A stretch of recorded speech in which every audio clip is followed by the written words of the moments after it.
اعوذ باللہ من الشیطان الرجیم بسم اللہ الرحمن الرحیم قل للذین آمنوا یغفروا للذین لا یرجون ایام اللہ، آپ فرما دی اے محبوب صلی اللہ علیہ وآلہ وسلم کہ اہل ایمان سے یغفروا للذین کہ درگزر کرتے رہیں ان لوگوں سے لا یرجون ایام اللہ جو نہیں امید رکھتے اللہ کے دنوں کی، لیجزی قوما بما کانوا یکسبون، تاکہ اللہ خود بدلہ دے ہر قوم کو جو وہ کیا کرتے تھے۔ اس آیہ کریمہ میں اللہ تبارک و تعالی اپنے حبیب ہمارے آقا حضور سرور کائنات فخر موجودات احمد مجتبیٰ محمد مصطفیٰ صلی اللہ علیہ وآلہ وسلم کو ارشاد فرما رہے ہیں کہ اہل ایمان کو عفو و درگزر کی تلقین فرمائیں، یعنی کفار جو اذیتیں پہنچا رہے ہیں، جو اسلام کی اشاعت میں رکاوٹیں پیدا کر رہے ہیں، جو دکھ دے رہے ہیں، ان پر مسلمان درگزر کیا کریں۔ لا یرجون ایام اللہ ہے کیونکہ وہ جو کافر ہیں وہ اللہ کے دنوں کی امید نہیں رکھتے، یعنی وہ دن جب اللہ تبارک و تعالیٰ ان کو عذاب کے شکنجے میں کسے گا، جب اللہ تبارک و تعالیٰ ان کو جہنم میں پھینکے گا، وہ ان دنوں پر یقین نہیں رکھتے، ان کے آنے کی امید نہیں رکھتے۔ جو بندہ یہ سمجھتا ہے، اس بات پر یقین رکھتا ہے کہ میں نے مرنا ہے، اس کے بعد زندہ ہونا ہے، اللہ کی بارگاہ میں پیش کیا جائے گا مجھے اور حساب کتاب ہوگا، وہ ظلم سے بچنے کی کوشش کرے گا۔ اس کو ڈر ہوگا کہ میرے ذمے ایسا کام نہ ہو جس پر مجھے سزا ہو جائے، لیکن یہ لوگ جو ہیں یہ تو ان دنوں کی، اس وقت کے آنے کی امید ہی نہیں رکھتے، لہذا یہ جو بک بک کرتے ہیں آپ اس کو نظر انداز کر دیں۔ مطلب یہ ہے کہ نبی کریم علیہ السلام اور مسلمان ان کے پاس ایک مشن تھا۔ حضور علیہ السلام نظام حیات یہ دین لے کر آئے تھے، آپ نے دین کو پھیلانا تھا، مسلمانوں نے بھی دین کو پھیلانا تھا، دین کے پیغام کو دنیا کے ہر کونے تک پہنچانا تھا۔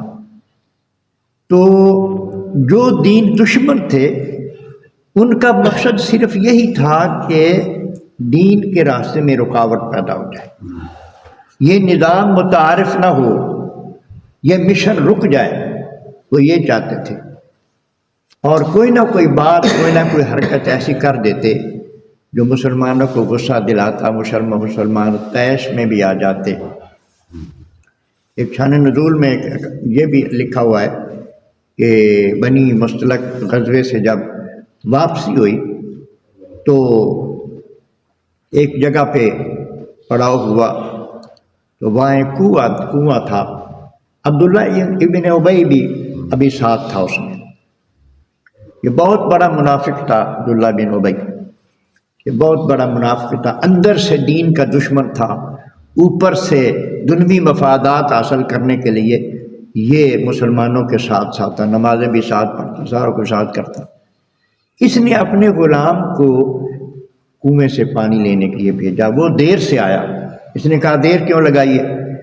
تو اس نے کہا کہ کنویں پہ حضرت عمر تھے، نبی کریم علیہ الصلاۃ والسلام کی مشقیں اور ابوبکر صدیق کی مشقیں بھری جا رہی تھیں، تو جب تک ان کی مشقیں مکمل بھری نہیں گئیں حضرت عمر نے کسی اور کو پانی نہیں لینے دیا، تو میں اس وقت مطلب انتظار کرتا رہوں، اس لیے دیر ہو گئی۔ تو اس نے نبی کریم علیہ الصلاۃ، اندر کا کوڑا تھا، اس نے نبی کریم علیہ الصلاۃ والسلام کے بارے میں بکواس کی، حضرت ابوبکر صدیق کے بارے میں بکواس کی۔ حضرت عمر کو جب پتہ چلا تو انہوں نے تلوار سونت لی۔ صحابہ کا ہمیشہ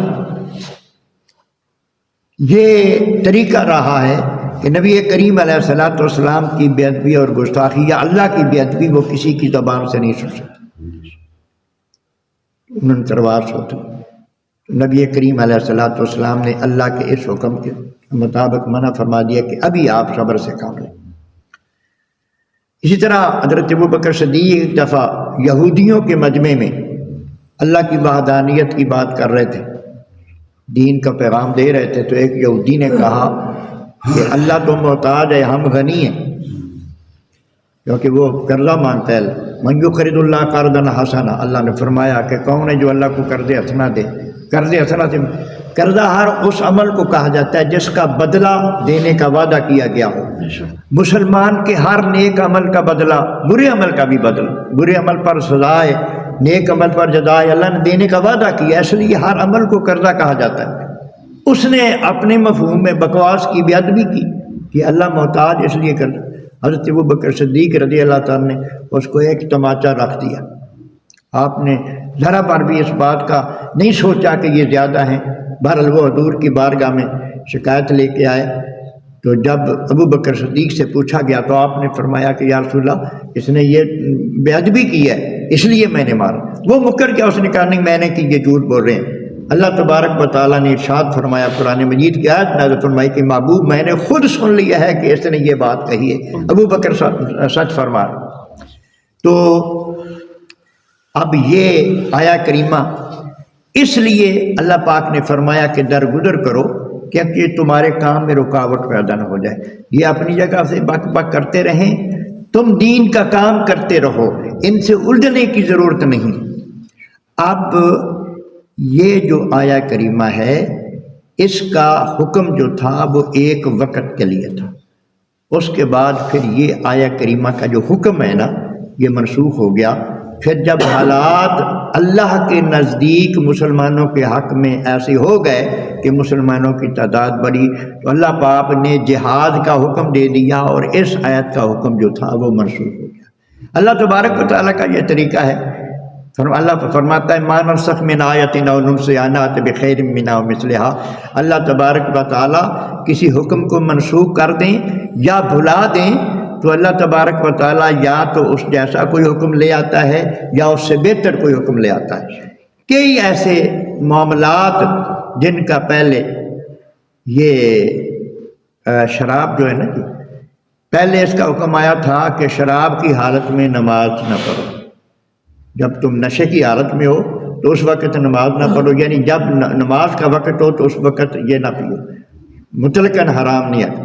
بعد میں جب لوگوں کو اس کی برائی کا پتہ چل گیا تو اللہ پاک نے انما الخمر والمیسر رجس من عمل الشیطان، کہ مطلب شراب اور جوا یہ شیطانی عمل ہے۔ اس آیت کے ذریعے اللہ تبارک و تعالیٰ نے وہ پہلے حکم کو منسوخ کر دیا کہ نماز نشے کی حالت میں نماز کے قریب تو اب نہ جانا۔ تو اب جو ہے یہ اسی طرح اب شراب مطلقاً حرام ہوگی، اب اس کا ایک قطرہ بھی کوئی پیے گا تو اس کو سزا ہوگی۔ تو اسی طرح اس آیت کو بھی اللہ تبارک اس کے حکم کو اللہ پاک نے منسوخ کر دیا کہ اب جہاد کا حکم آ گیا کہ اب کوئی اگر بدتمیزی کرتا ہے تو اس کو معاف نہیں کیا جائے گا۔